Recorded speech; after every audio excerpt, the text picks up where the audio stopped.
చాలా కాలంగా నాగచైతన్య, శోభితా ధూళిపాల గురించి రూమర్స్ వస్తూనే ఉన్నాయి. వీళ్ళిద్దరూ గాఢమైన ప్రేమలో ఉన్నారంటూ పెద్ద ఎత్తున ప్రచారం జరిగింది. అయితే చైతు కానీ, శోభిత కానీ ఈ రూమర్స్ను స్పష్టంగా ఖండించలేదు. మీడియా ముందుకు స్పందించడానికి నిరాకరిస్తూ వస్తున్నారు. వీళ్ళిద్దరూ తమ బంధాన్ని అఫీషియల్ చేసేందుకు ముహూర్తం వచ్చేసినట్లు బలమైన వార్తలు వస్తున్నాయి. అటు ఇండస్ట్రీలోనూ ఇటు మీడియాలోనూ జరుగుతున్న ప్రచారం ప్రకారం నాగచైతన్య, శోభితా ధూళిపాల తమ రిలేషన్ని అఫీషియల్ చేయబోతున్నారట.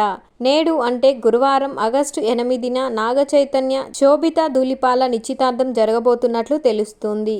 కేవలం కుటుంబ సభ్యులు మాత్రమే హాజరయ్యే ఈ ప్రైవేట్ ఈవెంట్ నాగచైతన్య నివాసంలో జరగబోతుందట.